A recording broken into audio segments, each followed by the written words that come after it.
Imagine standing on a cold December night in 1566, 20 years old, your blood hot with wine and wounded pride. Your cousin has insulted your mathematical abilities at an engagement party. Words were exchanged. Honor was questioned. And now, 2 weeks later, you face each other in the cemetery of St. Mary's Church in Rostock, swords drawn, darkness all around. It's 7 in the evening. You can barely see. The rules are simple. First cut wins. You're not trying to kill, just to draw blood, to settle the matter of who is the better mathematician with steel instead of equations. Your cousin's blade swings. In the darkness, you cannot see it clearly. And then, pain. Sharp, immediate, overwhelming. The bridge of your nose is gone, sliced away by the broadsword, leaving you disfigured for life. For the rest of your days, you will wear a metal prosthesis, copper and brass, held in place with paste from a little box you carry everywhere. People will remember you as the astronomer with the copper nose. But they will also remember you as the man who measured the heavens with such unprecedented precision that you changed humanity's understanding of the cosmos itself. Welcome back, travelers, to Etheric Haven. Today we explore the life of Tycho Brahe, the Danish nobleman who lost his nose in a duel over mathematics, built a castle observatory on an island gifted by a king, measured the positions of 777 stars with his naked eye alone, and whose data would provide Johannes Kepler with the foundation for discovering the laws of planetary motion. We've encountered Tycho before in our episodes, briefly in Rudolf's Prague, where he arrived in 1599 seeking patronage, and again when we discussed John Dee, who knew of Tycho's work. But now it's time to tell his full story, from his peculiar childhood abduction to his mysterious death at a banquet in 1601. Tycho Brahe, born Ty Jodisen Brahe on December 14, 1546, at Knutstorp Castle in Scania, then part of Denmark, entered the world as heir to several of Denmark's most powerful noble families. His ancestry included the Brahe, Billy, Rudd, Troll, Ulfstand, and Rosenkrantz families. Both his grandfathers and all his great-grandfathers had served on the Danish king's privy council, that exclusive group of 20 advisors who governed alongside the monarch. His father, Ott Brahe, was a privy councillor who would eventually become governor of Helsingborg Castle, controlling the vital waterways to the Baltic Sea. His mother, Beat Billy, was herself a powerful figure at court, serving as chief lady-in-waiting to Queen Sophie. This was a family of warriors and politicians, of men who settled disputes with swords and governed provinces with iron authority. Scholarship was not their tradition. Learning was a tool for governance, not an end in itself. But then something strange happened. When Tycho was 2 years old, his uncle Jörgen Brahe, as Tycho himself later wrote, "Without the knowledge of my parents took me away with him while I was in my earliest youth." Kidnapped. Abducted by his own uncle at age 2. Jörgen Brahe and his wife Inger Ox had no children of their own, and apparently Ott Brahe had promised them a child in some kind of surrogacy arrangement, then reneged on the promise after Tycho was born. So Jörgen simply took what he'd been promised. Strangely, this kidnapping did not cause lasting family disputes, nor did Ott and Beat try to take Tycho back. Perhaps because Ott's second son had just been born, giving him another heir. Perhaps because the Brahes understood that Jörgen and Inger, being childless and wealthy, could provide opportunities for young Tycho. And so Tycho grew up not with his parents and siblings, but in Tostrup Castle with his uncle and aunt, raised by Jörgen Brahe, a Danish vice-admiral and military commander, and by Inger Ox, whose family had scholarly interests unusual among the nobility. It was Inger Ox, more than anyone, who shaped Tycho's education. While the Brahes and Bills had little time for scholarly pursuits, Inger Ox had scholarly interests, as did other members of her family. She ensured the boy learned Latin, the language of learning, necessary for anyone who would study philosophy, theology, or the sciences. She encouraged his reading. She fostered in him a love of knowledge for its own sake, not merely as preparation for governance. And when the time came, in April 1559, Jørgen sent the 12-year-old Tycho to study philosophy and rhetoric at the University of Copenhagen. The plan was clear. Tycho would study the trivium and quadrivium, the classical liberal arts. Then he would proceed to one of the famous German universities to study law. He would return to Denmark prepared for a career in government, perhaps eventually taking a seat on the Privy Council like his grandfathers before him. But then, on August 21, 1560, something happened that would change everything.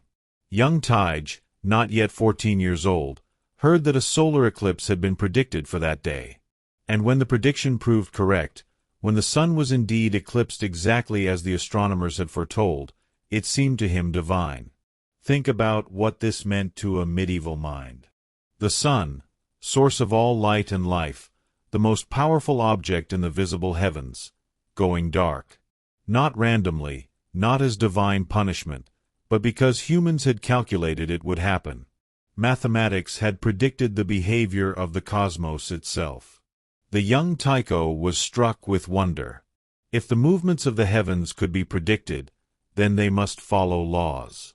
And if they followed laws, those laws could be discovered, studied, understood. The universe was not chaos. It was order, divine order, yes, but comprehensible order. It was not considered good form for one of Brahe's social station to become a mere scientist, and his fascination with astronomy was greeted with far less than enthusiasm by his uncle and father. But Tycho was obsessed. He began secretly buying books on astronomy, spending his allowance on texts by Ptolemy, on ephemerides that predicted planetary positions. At night, while his tutor Anders Vettel slept, Tycho would read by candlelight, teaching himself the mathematics of celestial motion. Eventually Vettel discovered his students' illicit studies. Rather than forbid them, Vettel, a humanist scholar himself, seems to have tacitly accepted Tycho's obsession, though he still tried to maintain some focus on law studies. In 1562, when Tycho was 15, Jørgen Brahe decided the young man should continue his education abroad, as was customary for noble families. Tycho was sent to study at the University of Leipzig, still in preparation for a career in government, with the curriculum taught in Latin. But in Leipzig, away from direct family supervision, Tycho could pursue his true passion more openly. He observed the planets. He compared his observations to the published tables, the Alphonsine tables based on Ptolemy's ancient system, and the newer Protenic tables based on Copernicus's revolutionary heliocentric model. And he noticed something disturbing. Both sets of tables were wrong. On August 17, 1563, Tycho observed a conjunction of Jupiter and Saturn, the two planets appearing close together in the sky. But the conjunction occurred days before or after what both the Ptolemaic and Copernican tables predicted. If the best astronomical tables humanity possessed were off by days in predicting planetary positions, what did that say about our understanding of the cosmos? Tycho realized what was needed. Not new theories, not more philosophical speculation about whether the Earth or Sun was at the center of the universe, but something more fundamental: accurate observations. Systematic, precise, repeated measurements of planetary positions over years and decades. Only with good data could theories be properly tested. Only with precise measurements could the true paths of the planets be determined. This would become Tycho's life mission: to observe the heavens with unprecedented accuracy and create new astronomical tables that actually matched reality. But first, he would lose part of his face. In 1565, while still traveling in Europe, Tycho returned briefly to Denmark.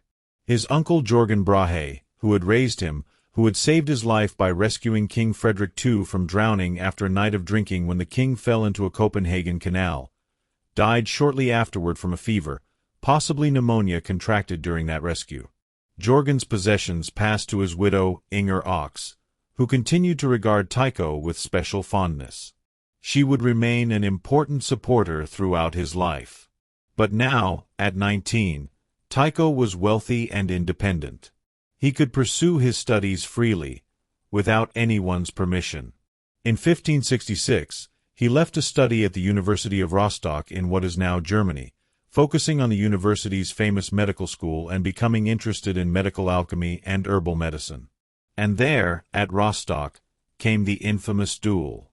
On December 10, 1566, at an engagement party held at Professor Lucas Bachmeister's home, Tycho and his third cousin Mandara Parsberg, both students, both young nobles, drunkenly quarreled over who was the superior mathematician. The argument was left unresolved, simmering for 2 weeks. And then, on the evening of December 29, 1566, at age 20, Tycho lost part of his nose in a sword duel with Parsberg. At 7 in the evening, the two engaged in a clash of steel, with the winner earning victory at first cut, meaning opponents typically tried to make superficial wounds rather than seriously wounding or fighting to the death. But it was a dark night and neither opponent could see very well. In the midst of the fighting, Parsberg's blade sliced off Brahe's nose.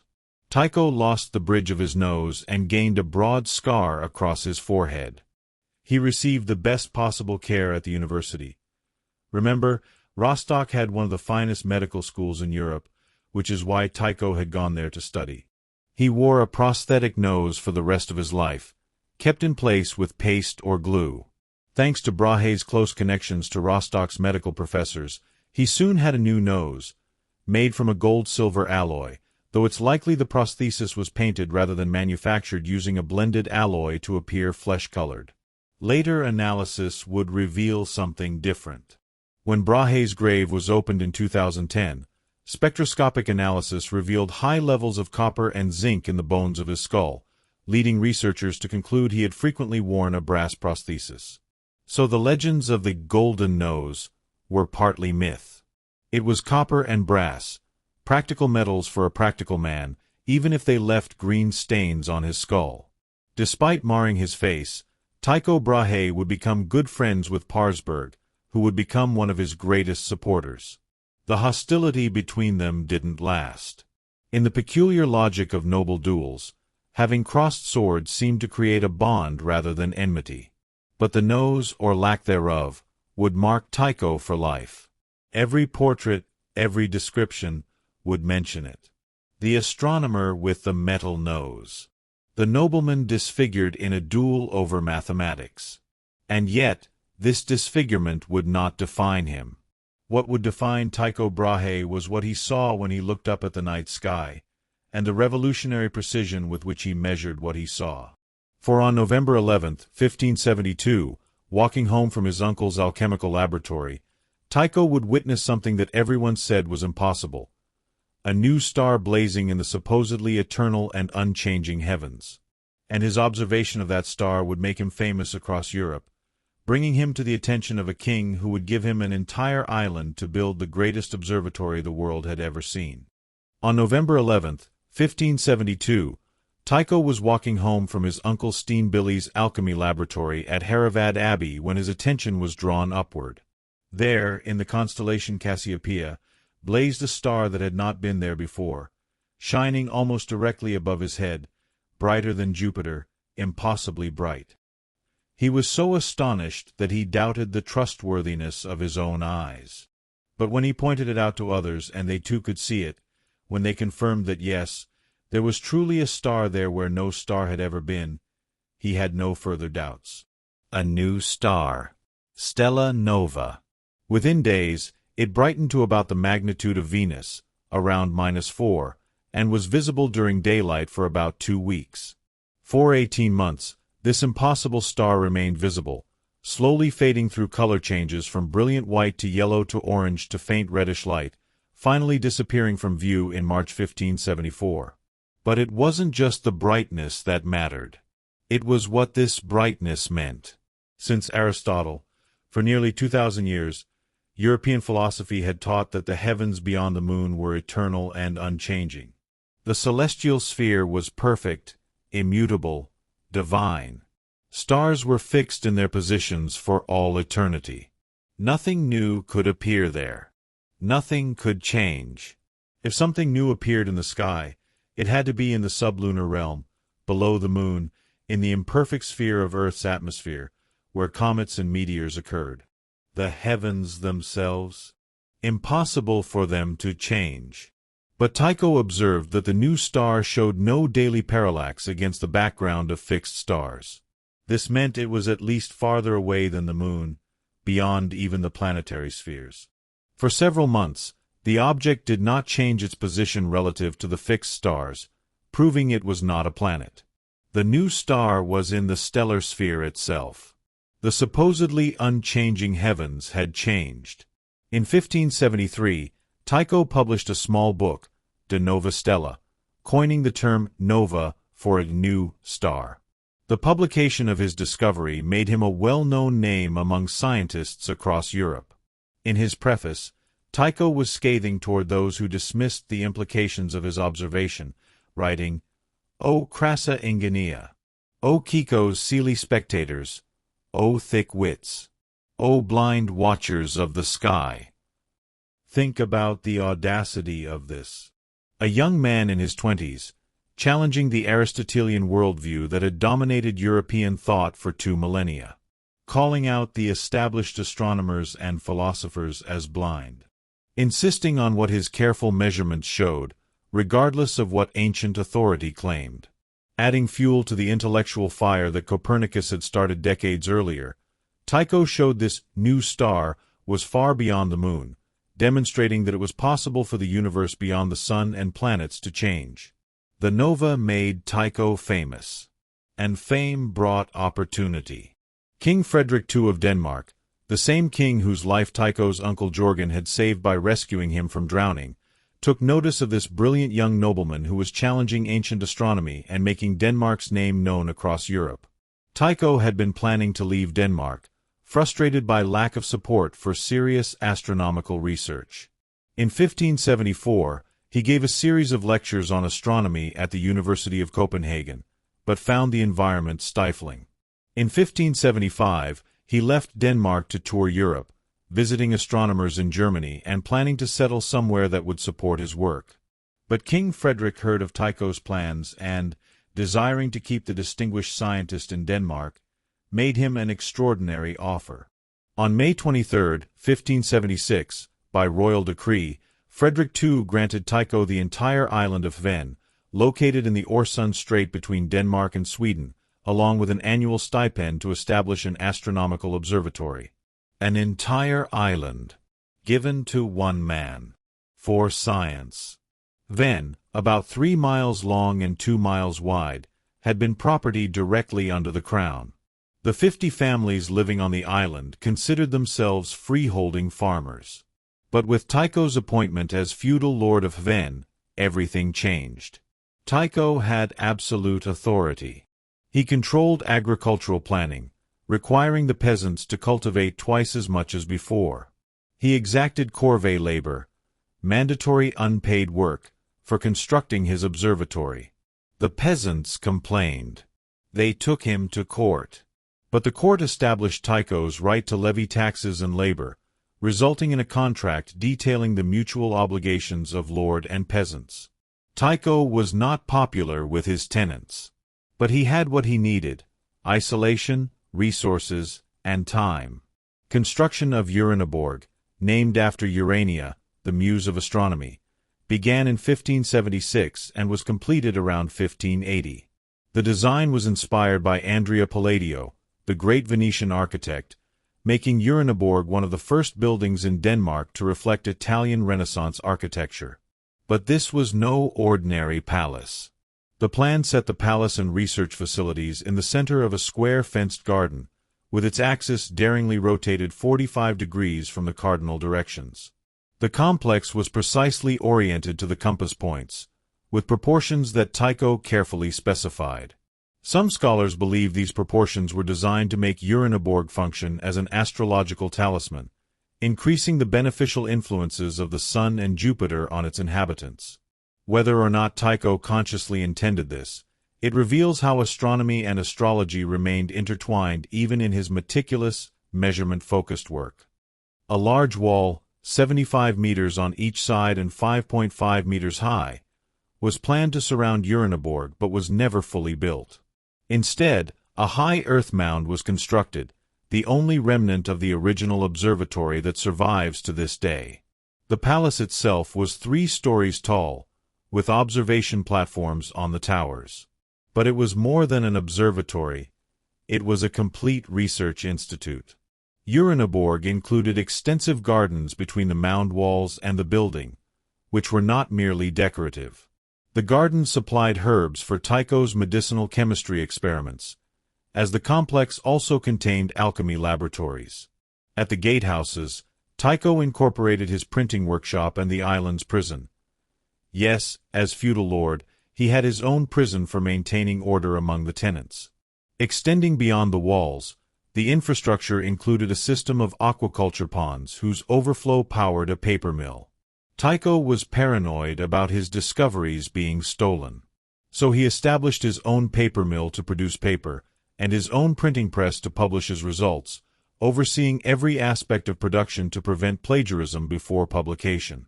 But the heart of Uraniborg was its instruments. Tycho built astronomical measuring instruments of unprecedented accuracy and physical size. The large mural quadrant affixed to a north-south wall measured the altitude of stars as they crossed the meridian. His brass azimuthal quadrant, 65 centimeters in radius, was built in 1576 or 1577 and was one of the first instruments constructed at Hven. He had parallactic rulers, armillary spheres, sextants reinforced with diagonal struts for stability. Every instrument was built to Tycho's demanding standards, designed to measure celestial positions to a precision previously thought impossible. At its best, Tycho's data was accurate to within 1 minute of arc, 1/60th of a degree, an improvement of 10 times compared to what was previously available. Remember, this was before the telescope. Every observation Tycho made was with his naked eye, using instruments to precisely measure angles and positions, but always relying on human vision. The fact that he achieved such accuracy without magnification is extraordinary. But there was a problem. Shortly after construction, it became clear that the tower-mounted instruments were too easily moved by wind. The building itself wasn't sufficiently stable for the level of precision Tycho demanded. So he built another observatory. Stjernborg, Castle of the Stars, was constructed entirely underground. The instruments were placed in pits below ground level, covered by opening shutters or rotating domes. This protected them from wind and provided the rock-solid stability needed for Tycho's measurements. 2 observatories on one small island. Uraniborg above ground, magnificent and palatial. Stjernborg below ground, purely functional. Together, they represented the most advanced astronomical research facility in the world. Over upwards of 30 assistants worked with Tycho over the years. Visiting scientists and even royalty came to see the famous observatory. His younger sister Sophie Brahe became his most keen assistant, helping with calculations and observations.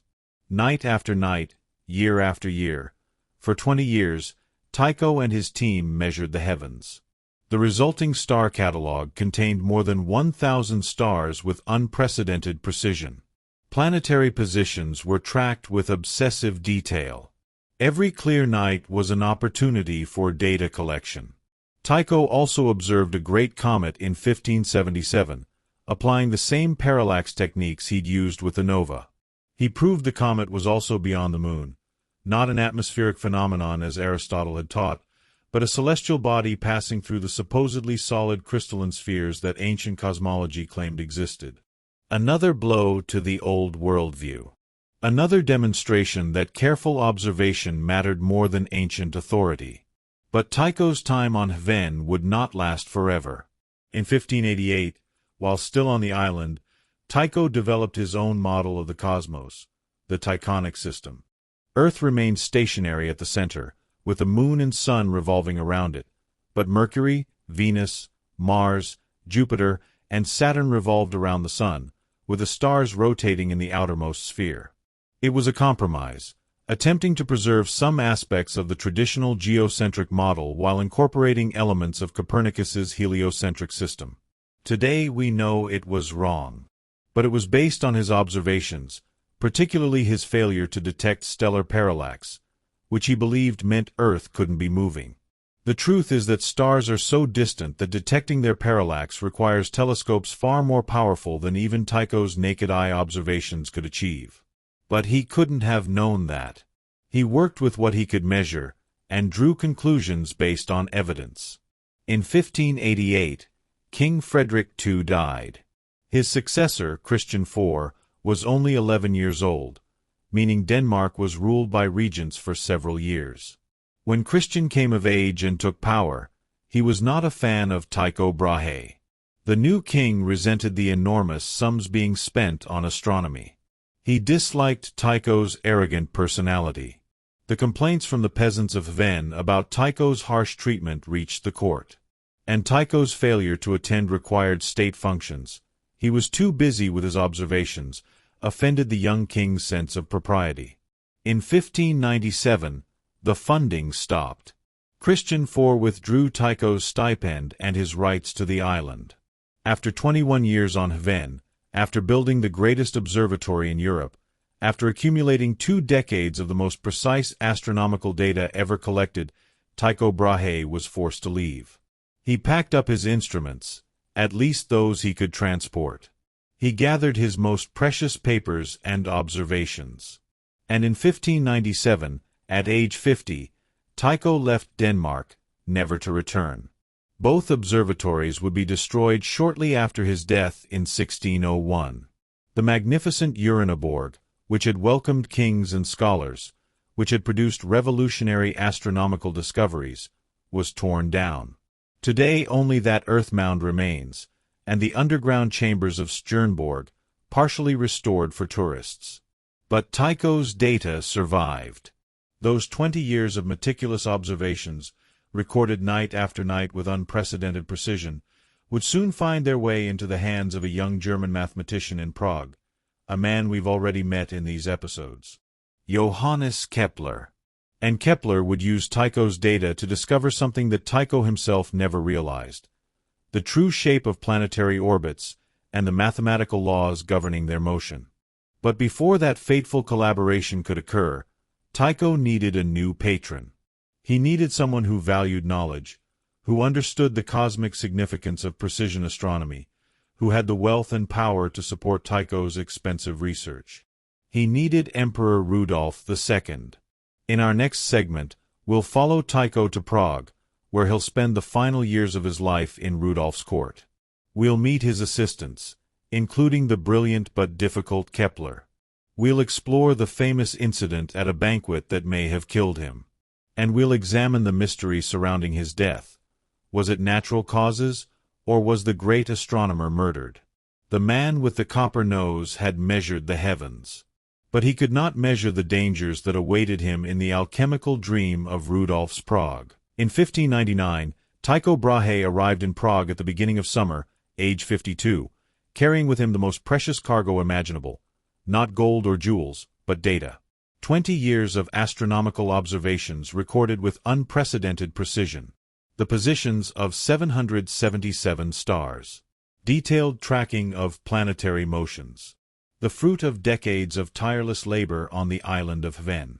Emperor Rudolf II welcomed him with the kind of generous support King Christian IV had withdrawn. Rudolf appointed Tycho as imperial court astronomer and provided him with an annual salary of 3,000 florins, a fortune.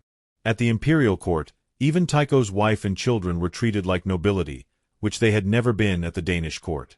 Tycho built a new observatory at Banatki nad Jizerou Castle, about 50 kilometers north of Prague, and worked there for 1 year. But the emperor soon brought him back to Prague itself, where Tycho and his assistants observed the night sky from the nearby Queen Anne Summer Palace, where Rudolf II had an astronomical observatory built. The beautiful Renaissance Summer Palace, the Belvedere, stood in the gardens north of Prague Castle. With its elegant arcades and graceful proportions, it was a palace of beauty serving the pursuit of cosmic truth. Tycho set up his great instruments on the terrace. The enormous sextants, the quadrants, the armillary spheres, all the precision apparatus he'd brought from Denmark or had reconstructed in Bohemia.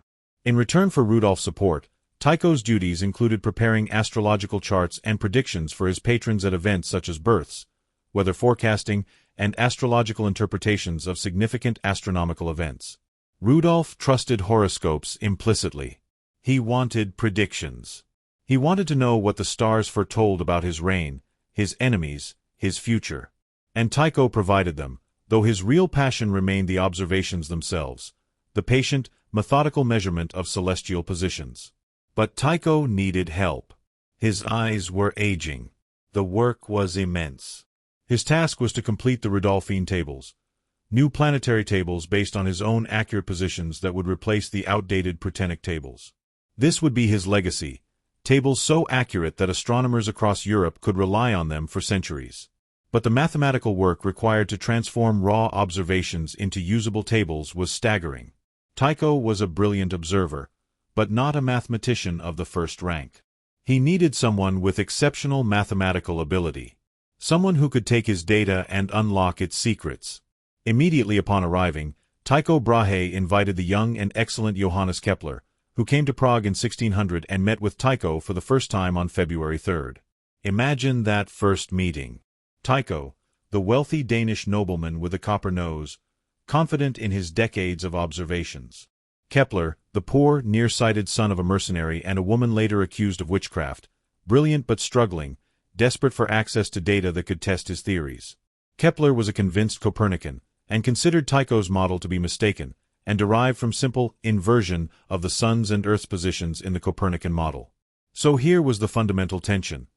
Tycho believed Earth was at the center of the cosmos. Kepler believed the Sun was at the center. Both were brilliant. Both were stubborn. Both needed what the other possessed. Brahe expected that Kepler would help him with the mathematical elaboration of his geocentric planetary system. Moon and Sun move around the Earth, but the orbits of all planets are centered on the Sun. But Kepler had other ideas. He wanted to use Tycho's data to prove that Copernicus was right, that Earth moved around the Sun, not the other way around. Kepler planned to test his theories from his earlier work based on the Mars data, but he estimated that the work would take up to 2 years since he was not allowed to simply copy the data for his own use. Tycho was paranoid about his observations. He'd spent decades collecting them. They were his treasure, his legacy, his claim to immortality. He wasn't about to hand them over to a young upstart who would use them to prove a theory Tycho disagreed with. So Tycho parceled out the data carefully. He assigned Kepler specific problems to work on, problems that would support Tycho's own model. He kept the complete observations locked away, accessible only under supervision. With the help of Johannes Gesenius, Kepler attempted to negotiate a more formal employment arrangement with Tycho, but negotiations broke down in an angry argument, and Kepler left for Prague on April 6. The collaboration seemed doomed before it began. Two brilliant, stubborn men with incompatible worldviews, unable to agree on terms. But both needed each other too desperately to let pride destroy the opportunity. Kepler and Tycho soon reconciled and eventually reached an agreement on salary and living arrangements. And in June, Kepler returned home to Graz to collect his family. By September 1600, Kepler was back in Prague, now formally employed by Tycho. Once established in Prague, he was supported directly by Tycho, who assigned him to analyzing planetary observations and writing a tract against Tycho's, by then deceased, rival Ursus. In September, Tycho secured him a commission as a collaborator on the new project he had proposed to the emperor, the Rudolphine tables. Also at the court in Prague was the mathematician Nicholas Reimers, known as Ursus, with whom Tycho had previously corresponded, and who, like Tycho, had developed a geoheliocentric planetary model, which Tycho considered to have been plagiarized from his own. The irony was cruel. Kepler had previously spoken highly of Ursus, but now found himself in the problematic position of being employed by Tycho and having to defend his employer against Ursus's accusations, even though he disagreed with both of their planetary models. Kepler, who believed in Copernicus, was forced to argue against Ursus on behalf of Tycho, whose model he also thought was wrong. It was an absurd position for a man of intellectual integrity. But Kepler had access now, limited, supervised, but access nonetheless, to the most accurate astronomical data in existence. And he had a specific assignment: Mars. Mars was the problem planet. Its orbit was the most difficult to calculate, the most irregular in its apparent motion across the sky. If you could solve Mars, you could solve the cosmos. Nevertheless, Their famous collaboration was not so splendid and did not last for long. The two men were opposites in almost every way. Tycho was noble-born, wealthy even in exile, physically imposing despite his prosthetic nose. Kepler was born common, perpetually poor, physically frail and plagued by illness. Tycho was an observer, patient, methodical, focused on measurement. Kepler was a theorist, imaginative, speculative, driven by cosmic visions. Tycho drank heavily and ate richly. Kepler suffered from digestive problems and was often sick. Tycho held lavish banquets. Kepler could barely afford food for his family. But somehow, in the tension between these two very different minds, something extraordinary was being born. Night after night, Kepler worked with Tycho's observations of Mars. He tried to fit them into circular orbits, the only orbits anyone had ever seriously considered. Circles were perfect, divine. Surely the planets moved in circles. But the numbers wouldn't fit. No matter how he adjusted the calculations, no matter how many epicycles he added, those small circles rotating on larger circles that Ptolemy had used to explain planetary motion, Mars refused to behave. The data was too accurate. Tycho's measurements were so precise that they exposed the inadequacy of circular orbits. A less accurate dataset would have allowed circular models to work well enough. But Tycho's data demanded something else. Something Kepler couldn't quite see yet. Not while Tycho lived. The months passed. Winter, then spring, then summer. The work continued. The tension between the two men remained, but so did their collaboration. Emperor Rudolf II, benefactor to both Kepler and Brahe, demanded that the scientists constantly produce horoscopes, which he trusted implicitly. Kepler was rather skeptical about them, but as they represented a welcome source of income, he compiled them with a slight sense of embarrassment. One assignment particularly amused Kepler. Kepler was commissioned to compile the horoscope of Duke Albrecht Waldstein, who submitted the details of his birth anonymously. Kepler was thus boldly able to add to the horoscope that its holder was an intelligent individual with pronounced antisocial tendencies, predatory of nature and morbidly ambitious. When Waldstein revealed his identity, Kepler's psychological insight into the ambitious Duke's character became legendary at court. But something was about to happen that would change everything. On October 13, 1601, Tycho attended a banquet held by Baron Peter Vogt Ursinus Rosenberg in Prague. It was an elaborate affair, as court banquets were: multiple courses, fine wines, aristocratic company. During the meal, Tycho felt the urgent need to urinate. But according to the strict etiquette of the time, it was considered extremely improper to leave the table before the meal was finished, especially if you were a guest of lower rank than your host. So Tycho held it, and held it. The banquet lasted hours. By the time it ended, Tycho was in severe discomfort. When he finally relieved himself, he found he could barely urinate at all. Something was terribly wrong. Over the next 11 days, Tycho's condition deteriorated.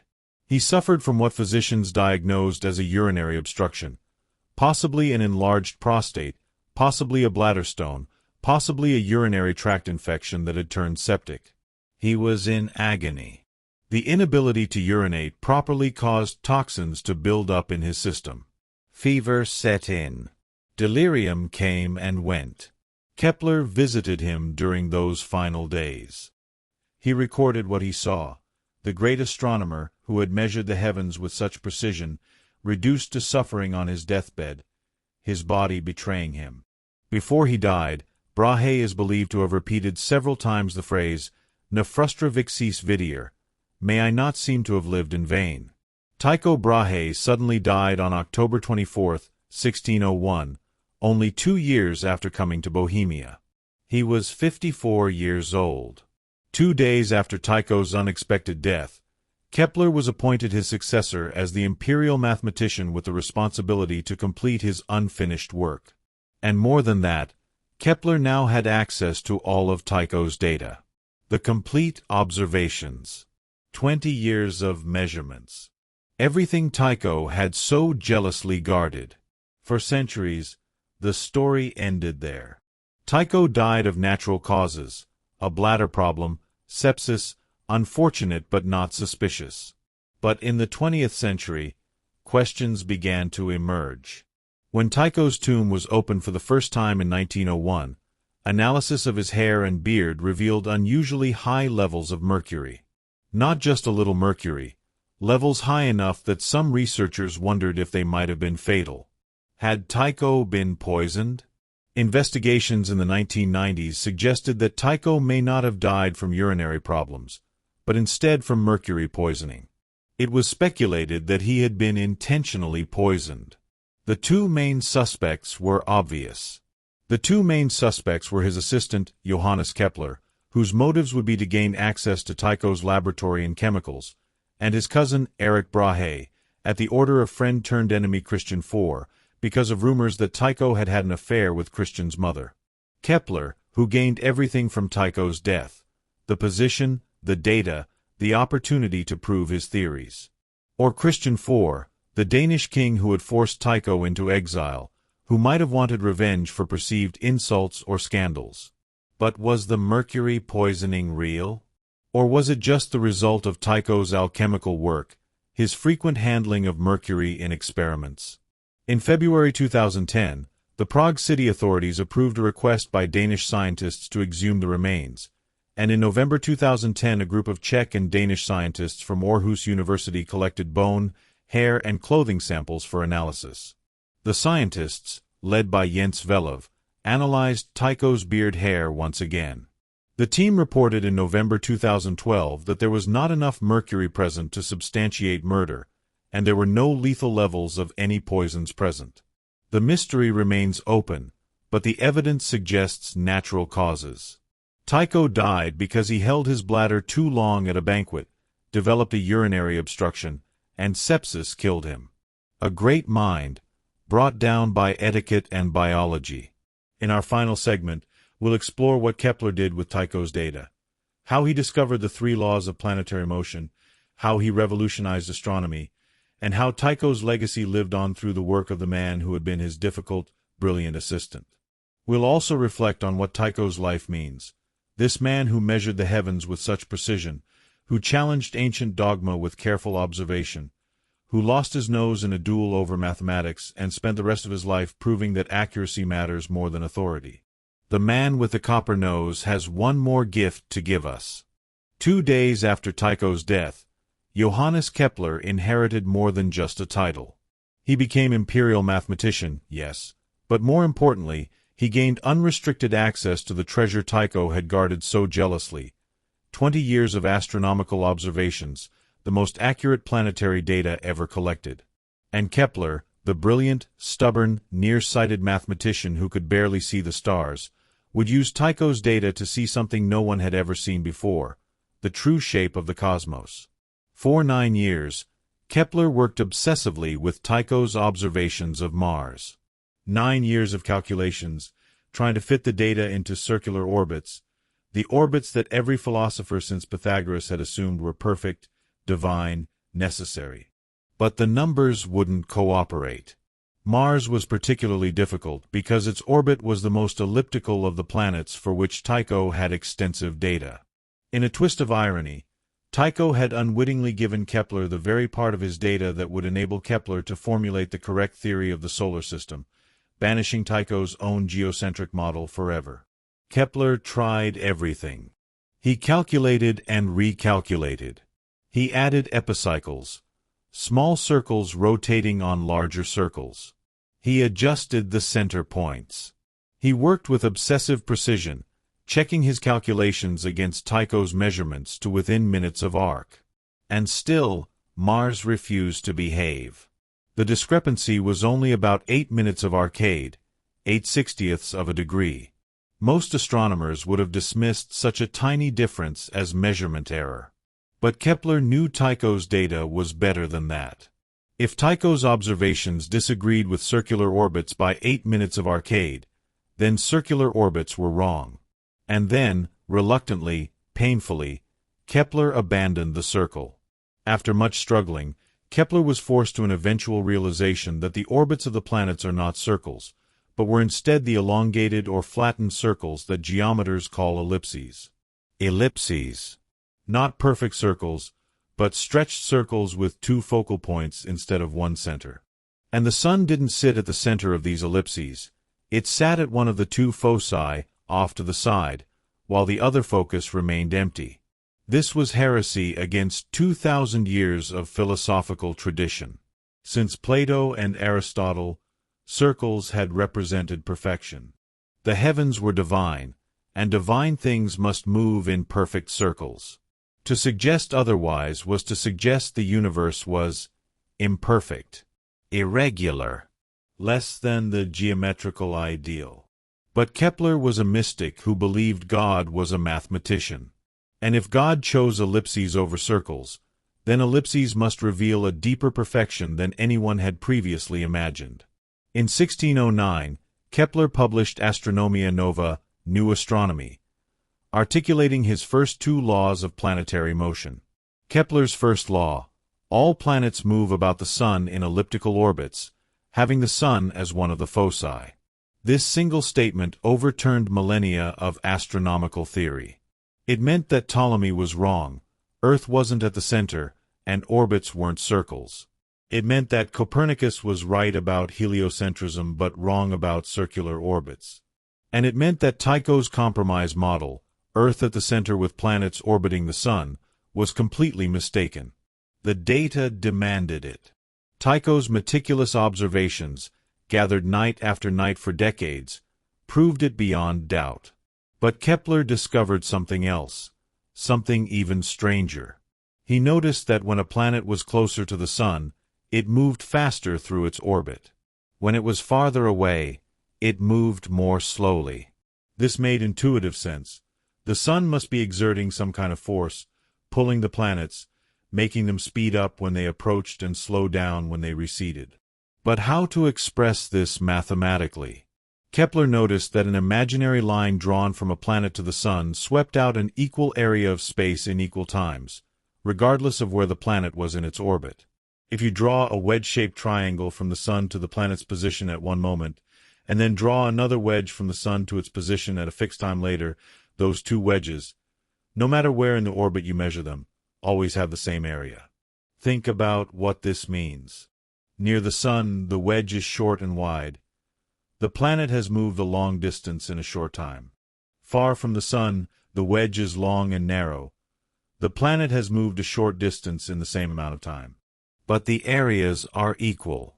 Kepler's second law: a radius vector joining any planet to the Sun sweeps out equal areas in equal lengths of time. This was the law of equal areas, and it described not just where planets were, but how they moved, the rhythm of their dance around the Sun, speeding and slowing in a precise mathematical relationship. For 9 more years, Kepler continued working. He expanded his analysis beyond Mars to all the known planets. He searched for deeper patterns, hidden relationships, the underlying harmony he believed God had encoded in creation. Nearly a decade later, in 1618, Kepler announced his third law. Kepler's third law: the squares of the sidereal periods of the planets are directly proportional to the cubes of their mean distances from the Sun. In simpler terms, the farther a planet is from the Sun, the longer it takes to complete one orbit, but not in a simple proportion.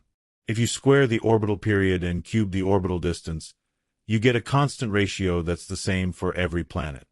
Mercury, closest to the Sun, orbits in just 88 days. Earth takes 365 days. Saturn, distant and slow, requires more than 29 years. And all of them follow this mathematical relationship perfectly. Kepler himself never fully understood why his laws worked. He believed the Sun exerted some kind of pushing force that swept planets around like spokes on a rotating wheel, an idea that was wrong. But the laws themselves, the mathematical relationships, those were absolutely correct. And 70 years later, Isaac Newton would read Kepler's laws and recognize what they implied: a force of attraction, gravity, pulling between the Sun and planets, weakening with the square of distance. Newton's law of universal gravitation would explain why Kepler's laws worked, completing the revolution that Copernicus began, Tycho measured, and Kepler calculated. In 1627, Kepler finally published the Tabulae Rudolphinae, the Rudolphine Tables, named in honor of Emperor Rudolph II, who had supported both him and Tycho. These new planetary tables, based on Tycho's observations and Kepler's elliptical orbits, were far more accurate than any previous tables. Astronomers would use them for decades. Tycho's dying words echoed across the years, "May I not seem to have lived in vain." He had not lived in vain. His obsessive precision, his decades of patient observation, his meticulous recording of planetary positions, all of it had made possible humanity's greatest breakthrough in understanding the cosmos. Without Tycho's data, Kepler could never have discovered elliptical orbits. The discrepancy that proved circles wrong was too small to detect without Tycho-level accuracy. And without Kepler's mathematical brilliance, Tycho's data would have remained just numbers. Impressive, yes, but unable to reveal the deeper truths they contained. Two very different men. Tycho the observer, patient and methodical. Kepler the theorist, imaginative and speculative. Tycho the wealthy nobleman with the copper nose. Kepler the poor commoner who could barely see the stars. They argued. They mistrusted each other. They worked together for less than 2 years before Tycho's death. But together, in that brief, fraught collaboration and in Kepler's years working with Tycho's data, they transformed human understanding of our place in the universe. What does Tycho's life teach us? That precision matters. That careful observation can overturn ancient dogma. That sometimes the most important contribution you can make is gathering data. Even if you never understand what it means, even if someone else will be the one to unlock its secrets. Tycho believed Earth was at the center of the cosmos. He was wrong. But his observations were right, and accurate enough to prove his own worldview mistaken. There's humility in that, the humility of letting evidence speak even when it contradicts your beliefs. The humility of building instruments that measure more accurately than your eyes can see, of recording observations even when they don't fit your theories. Tycho lost his nose in a duel over mathematics. Perhaps that's fitting.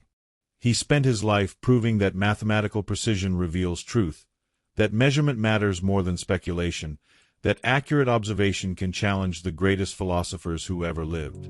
He built observatories on an island and in Prague. He measured 777 stars with unprecedented accuracy. He tracked planetary motions for 2 decades. And though he died believing in a geocentric cosmos, his data proved heliocentrism correct. The man with the copper nose couldn't see the truth his own observations revealed. But he gathered the evidence that would allow someone else to see it. In our next episode of Etheric Haven, we'll leave Prague behind and journey into an even older mystery. One that connects the earliest Christian mystics to the esoteric secrets they claim to guard. We'll explore the Essenes, the mysterious Jewish ascetics living in desert communities, and examine the Dead Sea Scrolls discovered in caves at Qumran in 1947. What did the Essenes know? What secrets were preserved in those ancient manuscripts? And how did their teachings influence early Christianity, Gnosticism, and the entire Western mystical tradition? But that's a journey for another time. For now, look up at the night sky. Look at Mars, that reddish planet whose stubborn refusal to fit circular orbits forced Kepler to abandon 2,000 years of tradition. Look at the planets moving in their elliptical paths, sweeping out equal areas in equal times, their periods and distances locked in mathematical harmony. And remember Tycho Brahe, who measured those movements with a copper nose and naked eyes, who believed the measurements even when they contradicted his theories, who dedicated his life to precision and left behind data that transformed human understanding. May we all leave behind something so valuable. May we all measure so carefully. May we all be humble enough to gather truths that others will understand better than we do. Until next time, fellow travelers, keep measuring, keep questioning, Keep seeking the patterns that connect the earth to the heavens. This has been Etheric Haven. Thank you for watching, and don't forget to like and subscribe.